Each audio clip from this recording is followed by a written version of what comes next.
We have been counting the days when something would finally happen of consequence to the way DHS has been running the ICE operation and everything around it. And finally, in this breaking story, which I'm going to show you in a few moments, the first cookie has crumbled, whether Donald Trump likes it or not. Because, of course, despite the actual shootings of Alex Preddy and Renee Good, Donald Trump's attitude towards, any form of changing tactics was this response. Enforcement agents out of Minnesota. We want to keep our country safe. We'll do whatever we can to keep our country safe. So not pulling back? No, not at all. And then I want you to listen to Trump talk about how when ICE is actually somehow attacked by protesters, which they aren't being, this is his commentary about what ICE will do to American citizens, and I purposefully juxtapose it with images from January 6th attacking the Capitol. Listen to Trump here. Post on ICE protests, what did you mean when you said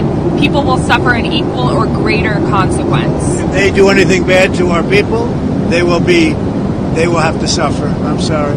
If they start spitting in people's faces, punching our people, punching our soldiers, our patriots, they will get taken care of in at least an equal way. And if you didn't know, Tricia McLaughlin is kind of been the Caroline Lion Lips Levitt of the DHS. She's been the spokesperson, and she came out on CNN and started running this line of crap about a month or so ago. Here. We have incredibly targeted immigration enforcement operations. Somebody is in the vicinity of this operation, of this target, then they could be asked for their identification. We've been vindicated by the Supreme Court, September of 2025. You all saw a case out of Los Angeles where they said we can use a reasonable suspicion. And then Mr. Tallarico decided to remind everybody, Trump, Noam, and Tricia, of the actual truth of what's gone on in Minnesota. Well, ICE shot a mom in the face.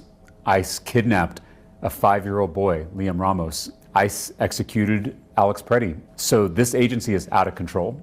We have to impeach Secretary Kristi Noem. We've got to haul these masked men before Congress so the world can see their faces. I would not vote to give this agency any more money. I would take that money that they've put into this agency and put it back into our healthcare where it belongs. Well, guess what, folks? The first cookie has crumbled in this breaking story. Well, Sean, your viewers can see that car was driving, pouring cold water on the ground so that it would freeze the ground in front of our federal law enforcement vehicles so that they would potentially slide, crash, and potentially kill them. That is a federal crime that your viewers are seeing there. And while it isn't Kristi Noem yet, it's about to be, because Tricia McLaughlin just got her hat handed to her and absolutely excoriated by MS Now. Check out this breaking story, very important, right here. Trump official gets venomous send-off on MS Now for leaving behind a badly scarred agency. MS Now's Antonia Hilton profiled departing Department of Homeland Security official Tricia McLaughlin, a woman who, in her Hilton's words, is known for her combative posture to the press and a relationship to the truth that is at times tenuous. Hilton opened the segment on Tuesday night with a clip of McLaughlin, a key media-facing figure, accusing Democrats of inviting terrorism against border officials. "There's a highly coordinated campaign of violence against our law enforcement," said McLaughlin in the clip. "There are foreign terrorist organizations who are going after our law enforcement who are shooting at them. The Democrat Party has decided that violence against law enforcement is okay. These rioters, these Democrat politicians, are protecting the worst of the worst criminal illegal aliens among us. These agitators, these rioters, are protecting these criminals. They're talking about this is racially based. Absolutely not." For the past year, McLaughlin has basically been the main gatekeeper for information out of DHS, and she has provided journalists, including myself, with non-responses, said Hilton. Outrage at our lines of questioning, even smears for the immigrants whose stories we've told on this network. Blame for the protesters, for the violence that they suffered, suggesting Renee Good, for example, was a domestic terrorist, saying Alex Preddy violently resisted the officers who shot him to death.